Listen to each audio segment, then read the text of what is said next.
सारी औरतें सवाल करती हैं, बहुत सारे मर्द सवाल करते हैं, बच्चे हैं, किसी को कैंसर है, किसी को खतरनाक बीमारी है, कोई कर्जों में डूबा हुआ है, कोई औलाद के मामले को लेकर परेशान है, कोई जायदाद में, कोई मुकद्दमों में, कोई जेल में। दुनिया की हर परेशानी का इलाज ये है।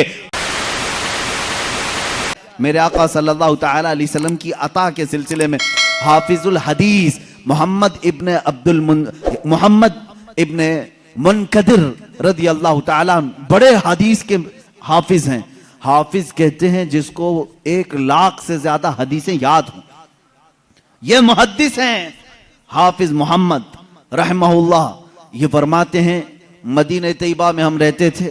मेरे बाप के पास एक शख्स ने 80 दीनार या 80,000 जो भी है 80 दीनार अमानत के तौर पर रखा, और वो तिजारत की गरज से या फिर किसी काम की गरज से बाहर चला गया, और उसने मेरे बाप से कहा था कि जब मैं आ जाऊं तो मुझे मेरी अमानत वापस कर देना, लेकिन जब तक तेरे पास है चाहे तो तू इस्तेमाल कर लेना।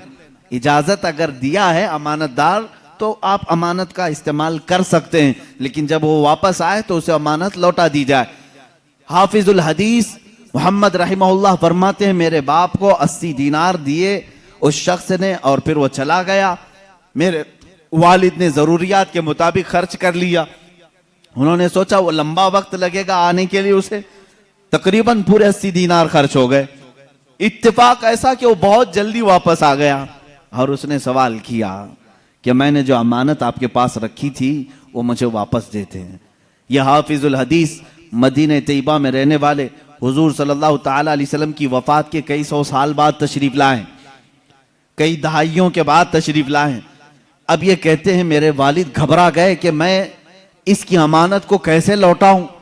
80 दीनार उसी वक्त फौरन ला करके पेश करना ये मामूली बात नहीं थी। आपने कहा मुझे 1 दिन का वक्त दे दे, कल तक मैं इंतजाम करने की कोशिश करता हूं। अब उनको शर्मिंदगी लायक हो गई, मैंने उसकी अमानत का इस्तेमाल कर लिया, बदनाम ना हो जाऊं, और इंतजाम करूं तो कहां से करूं।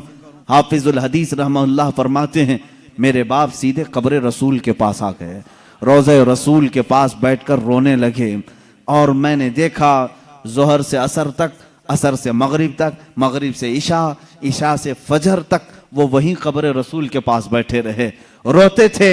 बार बार गए रसूल सल्लल्लाहु तआला अलैहि वसल्लम से इतना कहते थे कि मेरे आका मेरी इज्जत की हिफाजत कर लें, मेरी लाज रख लें, मैंने वो अमानत खर्च कर दी, अब मेरे पास देने की ताकत नहीं। फजर की नमाज हुई। हाफिजुल हदीस मोहम्मद इब्ने मुनकदिर रहमहुल्लाह फरमाते हैं, एक शख्स मस्जिद नबवी शरीफ में दाखिल हुआ, नमाज अदा की, फौरन ये हमारे वालिद के पास आया और एक थैली उनके सामने पेश की जिसमें 80 दीनार रखे हुए थे। कहा ये लो मेरी तरफ से नजराना है।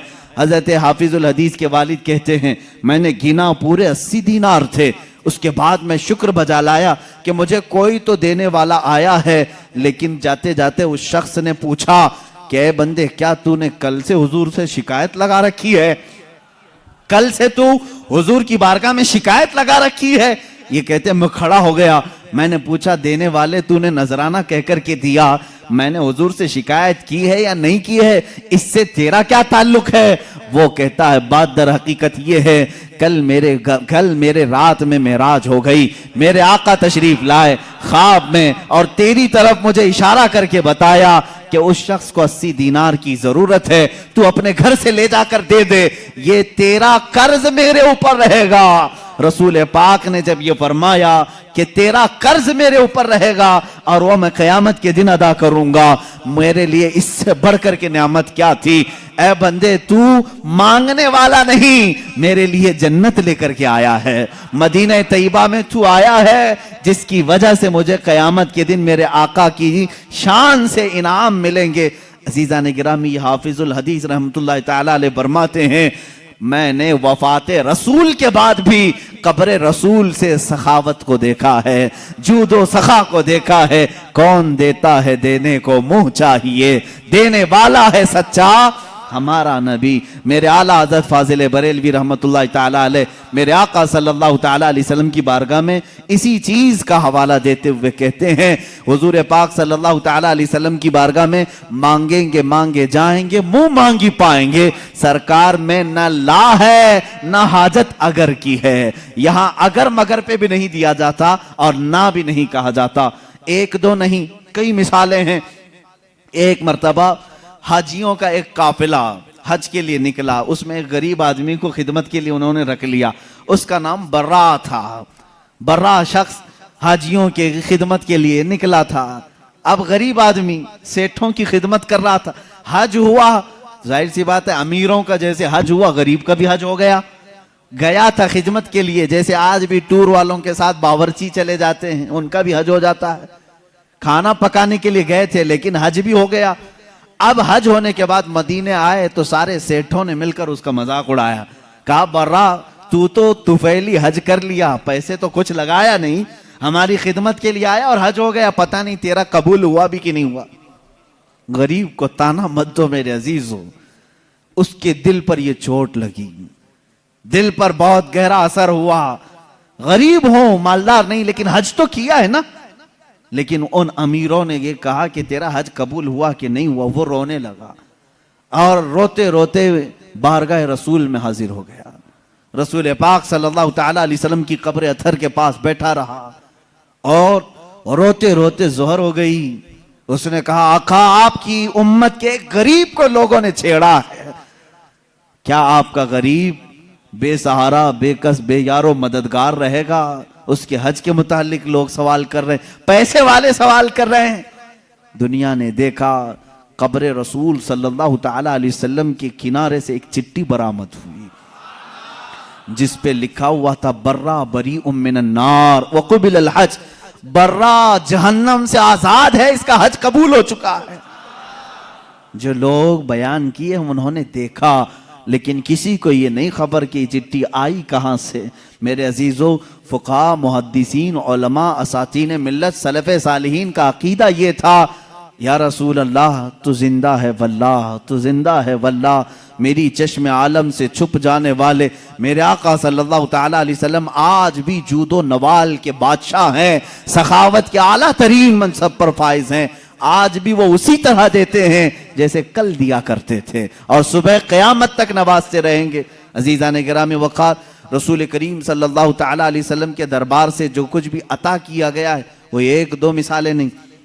हाफिजुल हदीस हैं अबू हफ्स समरकंदी रहमहुल्लाह, एक मशहूर आलिम दीन है। उन्होंने अपनी किताब में लिखा है कि मक्का मुकर्रमा में एक शख्स के साथ ऐसा मामला पेश आया कि उस शख्स के वालिद का इंतकाल हुआ, वालिद का बाप का इंतकाल हुआ, लेकिन बाप का जैसे इंतकाल हुआ अचानक उसके घर में मामला यह हुआ कि उसके बाप का चेहरा बिगड़ गया था, जानवर की तरह हो गया था। अब मैयत का चेहरा अगर बिगड़ जाए, गधे की तरह दिखे, कुत्ते की तरह दिखने लगे, क्या वो दूसरों को जियारत करवा सकेगा? बेटा जल्दी से चादर डाल दिया और रोने लगा कि मेरे बाप की कौन सी खता थी नहीं मालूम, अल्लाह का गजब हो गया है। अब जनाजा उठाऊं तो कैसे उठाऊं? लोग हमेशा ताना मारेंगे, हमेशा ये कहेंगे कि फलां का बाप मरने के वक्त बिगड़े हुए चेहरे के साथ दुनिया से गया है, अल्लाह का अजाब आया था। घर के दरवाजे बंद कर दिया, घर वालों में बैठ करके उसने कहा किसी को खबर ना करना, घर में ही गड़ा खोद कर यहीं दफन कर देंगे। रोते हुए चादर डालकर बैठा है। वो बेटा बड़ा गमगीन था। थोड़ी देर के बाद घर के पीछे वाले दरवाजे का कुवाड़ खुलता है, एक बुजुर्ग घर के अंदर आते हैं, उनके चेहरे पर चादर है।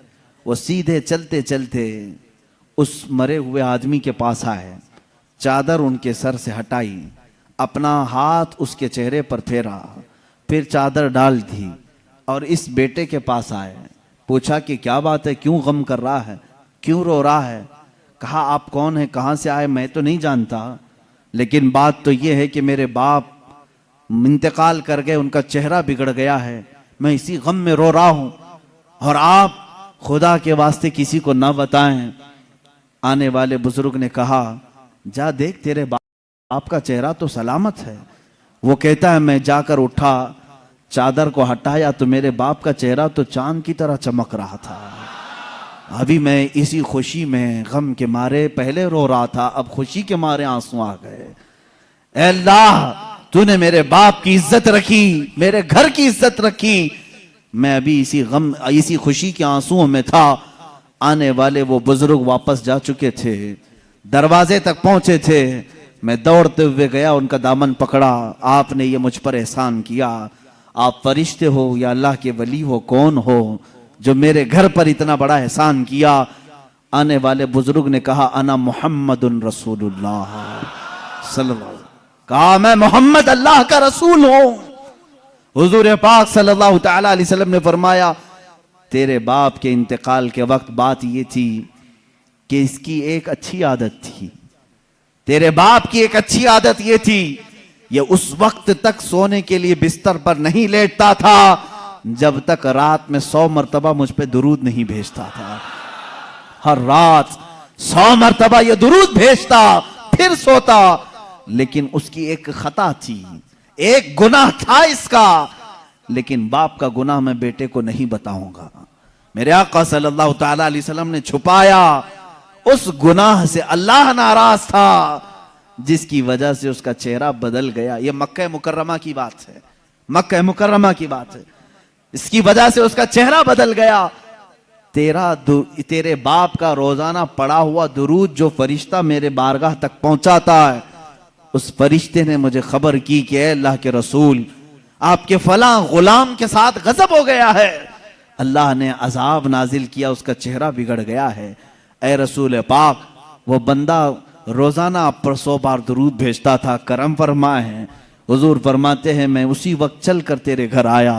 तेरे बाप का चेहरा बिगड़ा तो था, मगर मैंने मेरे मौला से सवाल किया, ए अल्लाह, तेरे हबीब पर दुरूद भेजने वाला, इसके चेहरे को अगर तू सलामत नहीं रखेगा तो आने वाले लोग ताना देंगे कि रसूल पर दुरूद भेजने वाला भी नहीं बच पाया। ए मौला, तू मेरे जरिए से इसके चेहरे को सलामत कर दे। अल्लाह ने मेरी दुआ कबूल की। मैंने उसके चेहरे पर हाथ रखा, अल्लाह ने तेरे बाप के चेहरे को चमकते चांद की तरह कर दिया। वो अता करने पर आए तो बेहिसाब अता करें। बाद वफात की बात मैं कर रहा हूं, ये जाहिरी जिंदगी की बात नहीं। वफात होकर कई साल हो चुके थे, तब की बात है। इसीलिए तो हम आशिकों का ये कहना है, या रसूल अल्लाह, सुना है आप हर आशिक के घर तशरीफ लाते हैं, मेरे घर में भी हो जाए चिरागा या रसूल अल्लाह, मेरे दिल में भी हो जाए चिरागा या रसूल। मेरे आका आओ कि मुद्दत हुई है, तेरी राह में आखियां बिछाते बिछाते बड़े दिन हुए हैं, मेरे आका घर को सजाते सजाते। अल्लाह के नबी सल्लल्लाहु तआला अलैहि वसल्लम का इंतजार करो ऐ मुसलमानों, चाहे हमारी जिंदगी इस पे फना हो जाए, खत्म हो जाए। दीद के लिए तरसते रहो और इसी इंतजार में तुम्हारी जिंदगी कटनी चाहिए।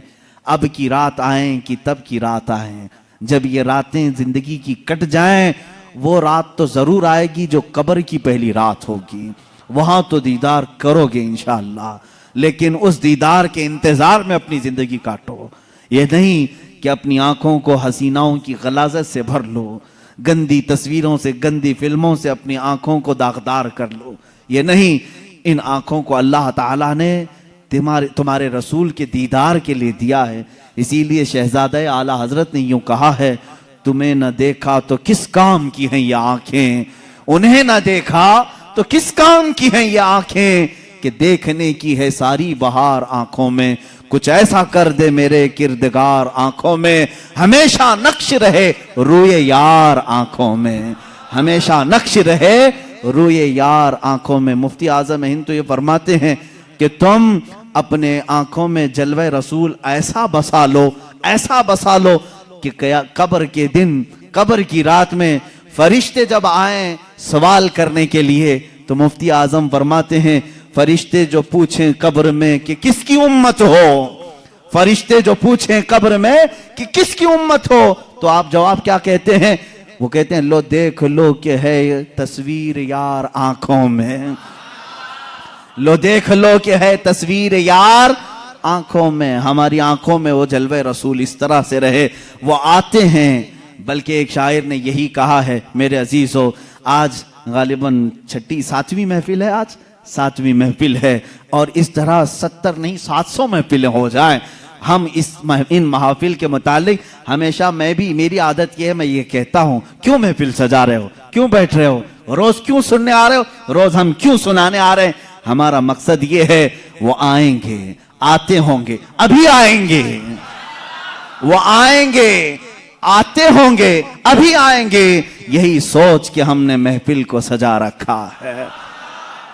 हमारा अकीदा यही सोच के हमने महफिल को सजा रखा है। रसूल करीम सल्लल्लाहु तआला अलैहि वसल्लम जब अता करने पर आते हैं तो बेहिसाब अता करते हैं। गमगीन उम्मतियों की फरियाद रसी के लिए भी आते हैं। जिस उम्मती ने जब फरियाद किया, मेरे आका वहां तशरीफ लाए।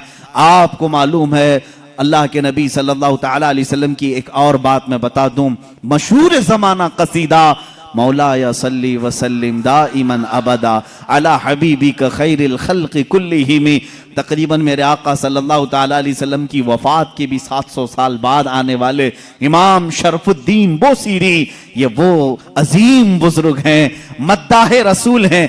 तकरीबन 170 अशार में इन्होंने कसीदा लिखा है, जिसमें मेरे आका के हर अज़ू की तारीफ की है। जिस तरह आप अगर हिंदुस्तान का कोई बोसीरी देखना चाहते हैं, हिंदुस्तान का शरफुद्दीन बोसीरी देखना चाहते हैं, तो बरेली के इमाम अहमद रजा को देखें, जिसने अपने नाथिया कलाम में रसूल पाक के हर अज़ू को पिरो करके मोतियों की तरह सजाया है, इमाम शरफुद्दीन बोसीरी।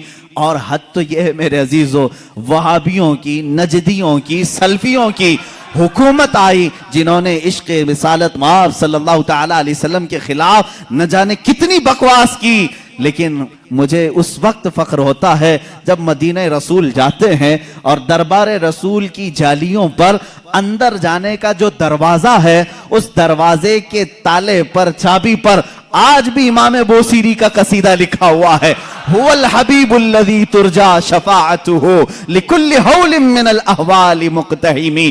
पहले तो दीवारों पर लिखा हुआ था कसीदा, इन्होंने मिटाया क्योंकि इनके अकीदे के एतबार से शिर्क था। 700 साल पहले आने वाले इमाम बोसीरी ने जब पुकार करके ये कहा था, या करमल खल्क़ि माली मन अलूज़ु बिही सिवा का इंद हुलूलिल हादिसिल अममी, ऐ मखलूक में सबसे अकरम रसूल, तकलीफों में मेरे पास तुम्हारे सिवा है कौन, मुसीबतों में आपके अलावा मेरे पास कौन है, जिसकी बारगाह में मैं फरियाद करूं तो मेरी फरियाद को पहुंचेगा।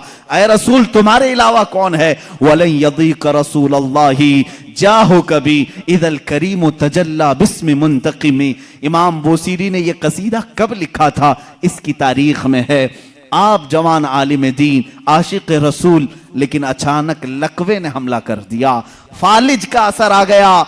जब फालिज आ जाए तो मालूम है जिस्म बेकार हो जाता है, बिस्तर पर रहे। लकवे के असर से ऐसा कि दोस्तों ने दोस्ती छोड़ दी, लोग तो दूर होते ही हैं, बीमारों के अलावा, घर वालों के अलावा कौन रहे।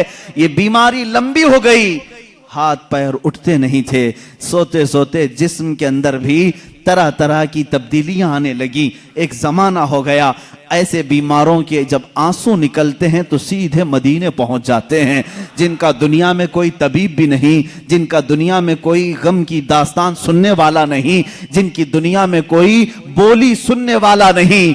ऐसे गरीब अगर सुनाते हैं तो सिर्फ मुस्तफ़ा को सुनाते हैं, इसलिए कि आशिकों ने यही कहा, या रसूल अल्लाह, न कोई अमल है सुनाने के काबिल, न मुंह है तुम्हारे दिखाने के काबिल, लगाते हैं उसको भी सीने से आका जो होता नहीं मुंह लगाने के काबिल।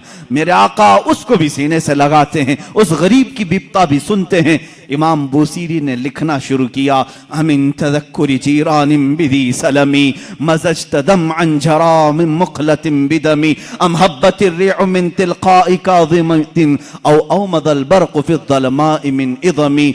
ये कसीदा लिखते लिखते लिखते लिखते आंसुओं की लड़ियां इतनी कि बिस्तर नम हो गया, आंखें लग गई, बेदारी के आलम में लिख रहे थे, आंखें लग गई, नींद आ गई। और उस वक्त ख्वाब में मेरे आका तशरीफ लाए, कहा, ए बोसीरी क्या तूने मुझे याद किया है? जब भी उम्मती दर्दे दिल से याद करे मेरे आका तशरीफ लाते हैं। इमाम शरफुद्दीन बूसीरी लिख रहे थे कसीदा कहां से? अल्हम्दुलिल्लाहि मुंशिल खल्क़ि मिन अदमी थुम्मा अस्सलातु अलल मुख्तारि फिल क़िदमी। यहां से आपने कसीदा लिखा और आप फरमाते हैं कसीदे के शुरू में मैं चाहता था ये लिखें मौलाया सल्ली वसल्लिम दाइमन अबदा, लेकिन मुझसे दूसरा शेर फिट नहीं होता था, दूसरा मिसरा बन नहीं पा रहा था। पूरे शेर लिख दिया, पहला ही शेर मुकम्मल नहीं हुआ, सो गया। ख्वाब में मेरे आका ने फरमाया बूसीरी जो हमारी शान में लिखे हो जरा सुनाओ, जरा सुनाओ। इमाम बूसीरी सुनाने लगे, एक ही शेर पर अटकते रहे, मौलाया सल्ली वसल्लिम दाइमन अबदा, मौलाया सल्ली वसल्लिम दाइमन अबदा। आगे का आका नहीं आ रहा है। मेरे आका ने फरमाया बूसीरी इस आगे वाला मिसरा मेरी तरफ से रख लो, अला हबीबी का खैरिल खल्क़ि कुल्लिहिम। दुनिया का ये कसीदा है इमाम शरफुद्दीन बूसीरी का, जिसका पहला शेर इनकी तरफ से है, दूसरा शेर मुस्तफा जाने रहमत की तरफ से है। कसीदा सुनाया तो सुनाया, मेरे आका सल्लल्लाहु तआला अलैहि वसल्लम ने इनाम के तौर पर अपनी पहनी हुई चादर उन्हें दे दिया। कहा बूसीरी ये मेरी तरफ से इनाम है, और उनके जिस्म पर अपना हाथ फेरा, कहा अल्लाह तुझे शिफा अता करे। इमाम बूसीरी कहते हैं ख्वाब तो बड़ा अच्छा था, ख्वाब में कौन क्या नहीं देखता है। सुबह हुई, लेकिन मेरे अजीजों जिसने रसूल को देखा उसने हकीकत में देखा। अल्लाह के नबी फरमाते हैं फ़इन्नहु ला यतमस्सलु बिय शैतान, इसलिए कि शैतान मेरी सूरत में आ ही नहीं सकता। जिसने रसूल को देखा उसने हकीकत में देखा। इमाम बूसीरी फरमाते हैं सुबह उठा तो भीनी भीनी खुशबुएं घर में थी, महकी महकी हवाएं थी। मैंने सोचा ख्वाब तो ख्वाब होता है, लेकिन जब मैंने गोद में देखा तो रात में अता की हुई चादर भी मौजूद थी, वो चादर भी मौजूद थी। और उसके बाद उठने की कोशिश किया तो मैं देख रहा हूं हाथ भी सलामत, पैर भी सलामत, जिस्म भी सलामत, ना कोई लकवा है ना कोई फालिज है। ये रसूल पाक का दरबार है जिसको इमाम इश्क व मोहब्बत आला हजरत ने फरमाया मेरे करीम से अगर कतरा किसी ने मांगा, मेरे करीम से अगर कतरा किसी ने मांगा, दरिया बहा दिए हैं, दरिया बहा दिए हैं। कौन देता है देने को मुंह चाहिए, देने वाला है सच्चा। मेरे अजीजों किसी की जय विजय क्यों पुकारें, क्या गरज हमको, हमें काफी है सैयद अपना नारा। मांगेंगे मांगे जाएंगे, मुंह मांगी पाएंगे। सरकार में न ला है न हाजत अगर की है, वाह क्या जूदो करम है शहबत हा तेरा, नहीं सुनता ही नहीं मांगने वाला तेरा। हमारे पास जब इतने सारे अशार हैं तो दूसरों के हाथ दर दर की ठोकरें क्यों खाएं, हम इधर उधर की ठोकरें क्यों खाएं, फिर के गली गली तबाह ठोकरें सबकी खाई क्यों, दिल को जो अक्ल दे खुदा। तकरीबन आला हजरत याद किए जाएंगे, सुबह क़यामत तक सुन्नियों में आला हजरत को याद किया जाएगा। बरेली के इमाम ने ही हमें रास्ता मदीने का दिखाया है। हर मुसीबत में मांगो रसूल पाक से, हर बेकसी के आलम में पुकारो उसी रसूल को। हाले बरेली के इमाम ने हमें नमाजों के बाद सलाम में भी यही सिखाया है, जब सलाम में पेश करो तो यूं ही कहो या रसूल अल्लाह तुम हो हफीजो मुगीस। क्या है वो दुश्मन खबीर, कहा है यकीन के साथ तुम हो हफीजो मुगीस। क्या है वो दुश्मन खबीर, तुम हो तो फिर खौफ क्या, तुम पे करोड़ों दुरूद। आला हज़रत ने हमें यही सिखाया है किससे मांगना चाहिए, रसूल पाक से। यहां मांगना शिरक नहीं, जो रसूल पाक के पास मांगा वो अल्लाह समझ करके नहीं मांग रहा है, बल्कि अल्लाह वाला समझ कर मांग रहा है, अल्लाह का अता करने वाला रसूल समझ करके मांग रहा है। हम तो सलाम में भी यही पेश करते हैं मेरे आका सल्लल्लाहु ताला अलैहि वसल्लम की बारगाह में कि आका आप ही हमारा सहारा हैं, आप ही हमारे बेकसी के वक्त मददगार हैं। आओ सआदतुद्दारैन की एक रिवायत में तुम्हारे सामने पेश करता हूं और मैं समेटता हूं गुफ्तगू को। कौन देता है देने को मुंह चाहिए, यही हमारा उन्वान सुखन है। तकरीबन 400 साल के बाद की बात है, मेरे आका सल्लल्लाहु ताला अलैहि वसल्लम के वफात के 400 साल के बाद बड़ी हिकायत, ये हिकायत रूह फरसा है, बिल्कुल रूह को झिंझोड़ती है, हमारी उम्मीदों को और करीब करती है बारगाह मुस्तफा से। फरमाते हैं रावी कि एक शहर में एक ऐसा आदमी था, मुफलिस था लेकिन कर्जे लेता था लोगों से। एक आदमी से उसने कर्जा लिया था, अब खाया पिया खत्म हो गया, पैसे नहीं थे, कर्जा मांगने वाले आ गए। कर्जों में डूबे हुए लोग भी सुनो, जिसका कोई नहीं उसका मेरा आका है। वो शख्स कर्जे तो लिया था लेकिन दे नहीं पा रहा था। अब जो कर्ज खा आदमी है उसने धमकियां दी, नहीं दिया। उसके बाद उसने मुकदमा कर दिया काजी के पास, कोर्ट में तलब हुआ। कोर्ट में जाने के बाद काजी साहब ने पूछा कि इसका तेरे ऊपर कर्जा है? कहा हाँ है। कब अदा करेगा? कहा देख रहा हूं। कहां से अदा करेगा? है ही नहीं कुछ भी। काजी ने कहा कल तक की तुझे मोहलत देता हूं, अगर तू नहीं अदा किया तो तुझे जेल में डाल दूंगा। जा कहीं से भी लेकर क्या इसका कर्जा अदा कर। उसने बहुत रिक्वेस्ट किया, मुझे और लंबा टाइम दे, मेरे छोटे बच्चे हैं, बीवी हैं, कौन देखेगा। काजी ने एक नहीं सुनी, दरबार से निकाल दिया गया। एक दिन का टाइम, ऐसा शख्स कहां जाए, रास्ते में रोते हुए जा रहा था। एक बुजुर्ग से मुलाकात हुई। उस बुजुर्ग ने पूछा क्यों रो रहे हो? कहा ऐसा ऐसा मामला है। कहां से लाऊं? उस बुजुर्ग ने कहा एक काम कर, घर में जा, जब रात हो जाए अकेला बैठ, ताजदार मदीना पर दुरूद भेज। रसूल पाक सल्लल्लाहु अलैहि वसल्लम को अपने गम की दास्तान सुना, कुछ ना कुछ तो हल वहां से मिल ही जाएगा। लेकिन यकीन के साथ वो गया, डूबते को तिनके का सहारा। वो घर आया, शाम को अपनी बीवी बच्चों को जब उसने सुनाया तो सब गमगीन थे। एक दिन के बाद अगर बाप उनका जेल में चला जाए, उसका शोहर जेल में चला जाए, तो उनका घर कैसे चले। रात के वक्त तन्हाई में बैठ करके वो रोने लगा, बहुत रोया। सुबह का वक्त करीब आ रहा था, ख्वाब में उसे रसूल करीम सल्लल्लाहु अलैहि वसल्लम की ज़ियारत हुई। कहाँ कहाँ मेरे आका को ढूंढोगे? मेरे आका ने सच फरमाया, उबगूनी फी दुअफ़ाइकुम, तुम्हारे गरीबों में, कमजोरों में मुझे तलाश करो। रसूल पाक ने खुद फरमाया, तुम्हारे गरीबों में मैं मिल जाऊंगा। अल्लाह के हबीब सल्लल्लाहु अलैहि वसल्लम ने उससे कहा क्यों रोता है, क्यों गम करता है? उसने कहा काजी ने मुझे धमकी दी है, कल तक अगर नहीं अदा करूंगा जेल में डाल दिया जाएगा। मुझे अभी कर्जे के लिए इतने माल की जरूरत है। अल्लाह के नबी सल्लल्लाहु ताला अलैहि वसल्लम इरशाद फरमाते हैं, ए बंदे एक काम कर, शहर चला जा। शहर में जो बादशाह का वजीर है वो मेरा आशिक है, वो मेरा चाहने वाला है। उससे जाकर कह दे तुझे जितनी जरूरत है वो तुझे माल दे देगा, वो तुझे पैसे दे देगा। अब ये गरीब आदमी है, वजीर का दरबार बड़ा दरबार। इसने ख्वाब में ये पूछ भी लिया, आका अगर वो मुझसे सवाल करे तुझे रसूल पाक ने भेजा है तो मैं क्या दलील में बात करूंगा, दलील में मैं क्या चीज पेश करूंगा। हुजूर पाक ने ये तक भी बता दिया, फरमाया उसका एक राज है जो मेरे अलावा कोई नहीं जानता। मैं तुझे बताता हूं, उससे जाकर के कह देना। अगर वो तुझसे सवाल करे कि तेरे पास क्या दलील है, तुझे रसूल ने भेजा, तो इतना ही कहना कि वजीर रोजाना तुम सोने से पहले, सुबह सूरज के निकलने से पहले पहले 1000 बार अपने नबी पर दुरूद भेजते हो, और कल की रात भूल गए दुरूद नहीं भेजे, कल की रात तुमने दुरूद नहीं भेजा, ये कह देना उसे। ये बंदा गया सुबह उठ करके उस वजीर के दरबार में, बड़ा आलीशान दरबार था। गया मुलाकात का टाइम लेकर उस वजीर से कहा मैं ऐसा ऐसा गरीब आदमी हूं, मखरूज हूं, मुझे माल की जरूरत है, अल्लाह के नबी ने तुम्हारे पास भेजा है।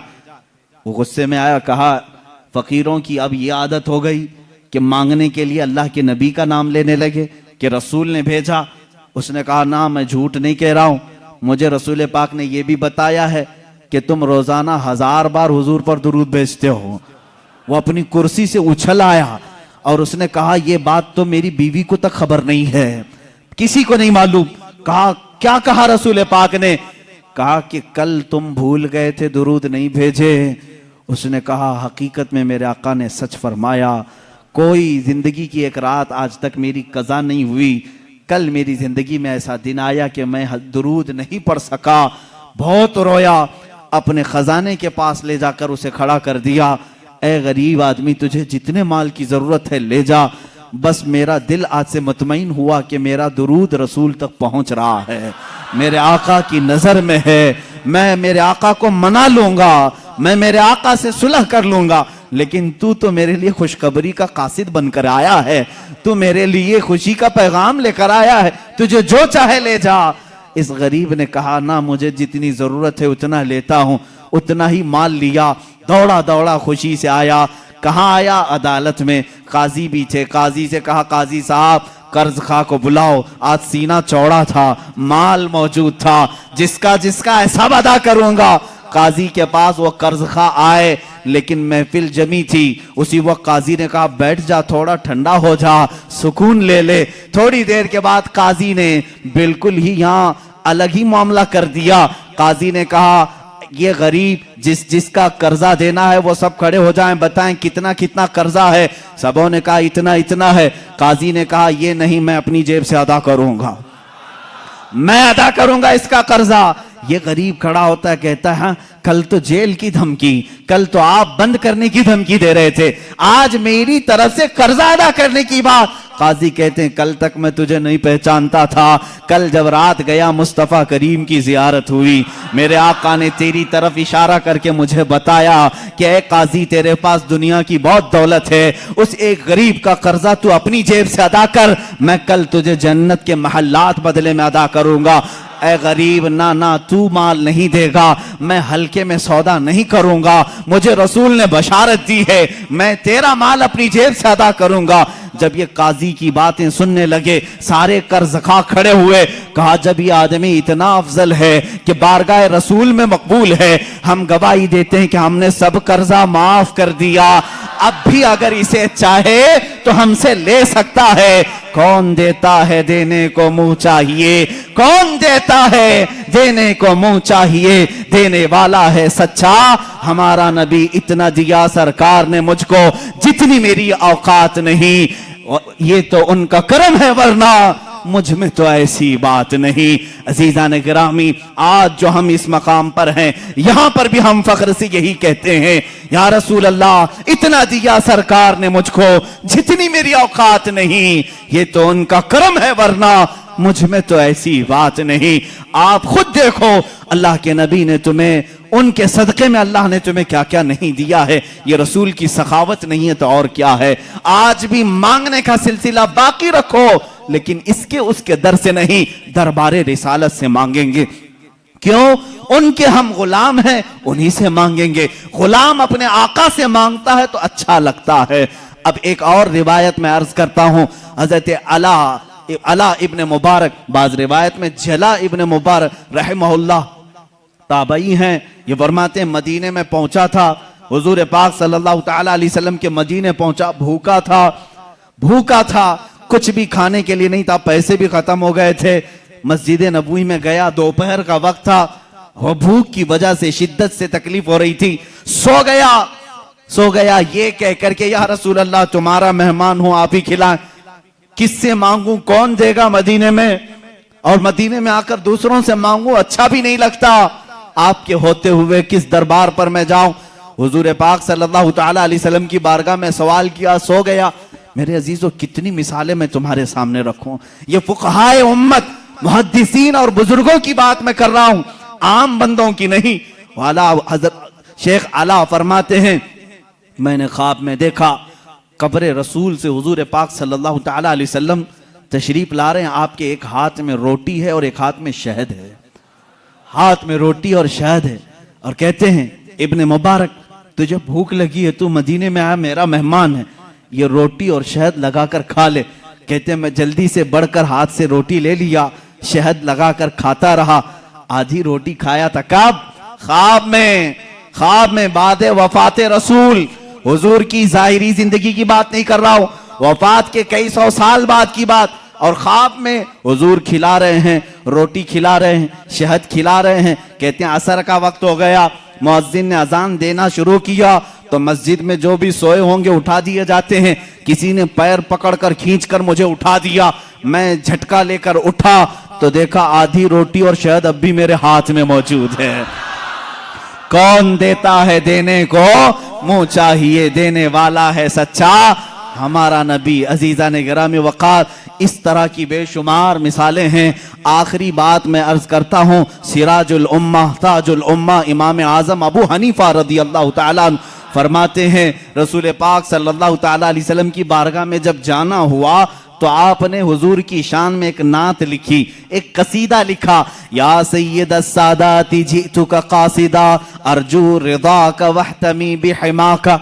ये कसीदा लंबा कसीदा है, कहते हैं मैंने किसी को नहीं सुनाया, लिख करके रख लिया, बारगाह रसूल में जाकर के सुनाऊंगा, हुजूर के दरबार में पहले सुनाऊंगा। इमाम आजम अबू हनीफा रहमतुल्लाह सफर करके मदीने पहुंचते हैं, सुबह सुबह का वक्त है, अजान से पहले मस्जिद नबवी में मुअज्जिन जो अजान देने के लिए ऊंची जगह खड़ा होता है, कहते हैं वहां मुअज्जिन खड़े होकर अजान से पहले ये गुनगुना रहा है, या सय्यद अस्सादाती जितुका कासिदा अर्जू रिदाका वहतमी बिहिमाका। इमाम आजम कहते मेरे शेर लीक हो गए, मेरी नात लीक हो गई, पहले से मुअज्जिन मस्जिद नबवी का सुना रहा है, इसे कैसे खबर हुई? कहते हैं ये किसी ने पहले से लिख रखा था, ये किसकी नात है? ये तो मैंने लिखी है। जब उसने गुनगुना कर अजान देकर अपना इख्तिताम किया, नीचे आया तो मैंने उसका हाथ पकड़ लिया, पूछा ये तूने कसीदा जो तिलावत किया ये कहां से? ये तेरा लिखा है, किसी बुजुर्ग का लिखा है? वो कहता मुझे मालूम नहीं, ये मेरा लिखा नहीं, किसी बुजुर्ग का नहीं। कल ख्वाब में मैंने मुस्तफा करीम सल्लल्लाहु अलैहि वसल्लम को देखा, अल्लाह के नबी सल्लल्लाहु अलैहि वसल्लम की महफिल सजी थी, उस महफिल में ये कसीदा पढ़ा जा रहा था कि रसूल फरमा रहे थे कल मेरा एक चाहने वाला आएगा और मेरी कब्र पे ये सुनाएगा। मैंने वो अशआर सुन लिए, याद किया, वो मेज़ना से आज मैंने तिलावत की। मेरे आका सल्लल्लाहु अलैहि वसल्लम अपने गुलामों को कितना नवाजते हैं, जो जाए उसे उसके एतबार से नवाजते हैं, जो जिस हैसियत से जाए हुजूर ने उसको उस हैसियत से नवाजा है। लेकिन एक शान ये है मेरे आका की, एक शान है, मैं और आप किसी को दे दें तो क्या कहेंगे, जा अल्लाह तेरा भला करे। हाँ, बल्कि हम ये नहीं कहते, देने के बाद ये कहते हैं मियां दुआ कर देना हमारे लिए। ये है ना, फकीर को देने के बाद आप क्या कहेंगे? फकीर अगर तारीफ करने लगे कितने सखी आदमी हैं आप, मेरी मुसीबतों के वक्त काम आ गए, आप इतना कहेंगे बस ठीक है आप दुआ कर देना मेरे लिए। हमारी आदत यही है, दुआ कर देना मेरे लिए, अल्लाह मेरी मगफिरत कर दे, अल्लाह मेरी नजात करे, यही सब तो कहेंगे। लेकिन रसूल की शान ये है, आता है फकीरों पे उन्हें प्यार कुछ ऐसा, खुद भीख दें और खुद कहें मंगते का भला हो। हुजूर जब देते थे ये नहीं कहते मेरे लिए दुआ कर, बल्कि खुद उसके लिए दुआ भी करते थे, जा तुझे अल्लाह और नवाजे और नवाजे। सरकार दो आलम सल्लल्लाहु ताला अलैहि वसल्लम की बारगाह में शायर इस्लाम ने सच कहा है, मंगता तो है मंगता कोई शाहों में दिखा दो, जिसको मेरे सरकार से टुकड़ा न मिला हो। आता है फकीरों पे उन्हें प्यार कुछ ऐसा, खुद भीख दें और खुद कहें मंगते का भला हो। अजीजा ने गिरामी वक़ात, आज की इस दर्दनाक कैफियत में मैं हमारा मावा व मलजा, हमारा मस्कन और हमारा फरियाद रस तुम्हें बताना चाहता हूं। तुम दर्द दर्द की ठोकरें आज खा रहे हो, मजबूर हो, जलील हो गए हो, खार हो, उसकी वजह की वजह है कि रसूल पाक के दरबार में लो लगाना छोड़ दिया। वो सहाबा थे, पैर में सूजन आ जाए तब भी कहते थे वाह मोहम्मद आ, या मोहम्मद आ, ए मोहम्मद सल्लल्लाहु अलैहि वसल्लम मदद के लिए आ जाए। उनके पैर में शिफा याबी मिल जाती, पैर सही हो जाता। ए उम्मते मुस्तफा के गयूर नौजवानों, आज मैं तुमसे ये कहना चाहूंगा, दुनिया तुम्हें खरीदने की कोशिश कर रही है, चंद सिक्कों में, चंद पैसों में। कोई इतना देकर अपना बना ले, कोई कुछ देकर अपना बना ले, लेकिन तुम्हारी शान ये होनी चाहिए, मुझे जहां सरकार से मिलता है उतना कोई दूसरा दे ही नहीं सकता, और मैं बाजार मुस्तफा का गुलाम हूं। मेरे आका ने मुझे जो खरीद करके अनमोल किया है, मेरी कोई दुनिया में कीमत नहीं लगा सकता। अब तुम्हारे पास एक ही रास्ता है, एक ही जरिया है। बहुत सारी औरतें सवाल करती हैं, बहुत सारे मर्द सवाल करते हैं, बच्चे हैं, किसी को कैंसर है, किसी को खतरनाक बीमारी है, कोई कर्जों में डूबा हुआ है, कोई औलाद के मामले को लेकर परेशान है, कोई जायदाद में, कोई मुकद्दमों में, कोई जेल में। दुनिया की हर परेशानी का इलाज ये है, बारगाह मुस्तफा की तरफ लो लगाओ, मेरे आका से सिफारिश करो, इल्तिजा करो, एक बार वो लब हिला दें, मेरा रब रहीम व करीम है, अपने नबी की लाज रखेगा। तुम्हारी हैसियत नहीं देखी जाएगी, तुम कितने नमाजी हो, कितने ज़काती हो, कितने बड़े हाजी हो, ये नहीं देखा जाएगा, बल्कि मौला ये देखता है मेरे हबीब ने इस बंदे की सिफारिश की है, ये जैसा भी है तैसा भी है, इसे गमों से आजाद कर दिया जाए। आखिर में मैं इमाम अहले सुन्नत फाजिल बरेलवी रदी अल्लाह ताला अन्हु के इसी शेर पर अपनी गुफ्तगू को खत्म करता हूं। या रसूल अल्लाह, तुम्हारे दरबार में पूरी उम्मत की मेरी जानिब से ये इल्तिजा है, तेरे टुकड़ों पे पले, गैर की ठोकर पे न डाल। या रसूल अल्लाह, तेरे टुकड़ों पे पले, गैर की ठोकर पे न डाल। झिड़कियां खाएं कहां, छोड़ के सदका तेरा। या रसूल अल्लाह, तू जो चाहे तो मैल मेरे दिल के धुले, तू जो चाहे तो मैल मेरे दिल के धुले, कि खुदा दिल नहीं करता कभी मैला तेरा। व आखिर दावाना अनिल हम्दुलिल्लाहि रब्बिल आलमीन।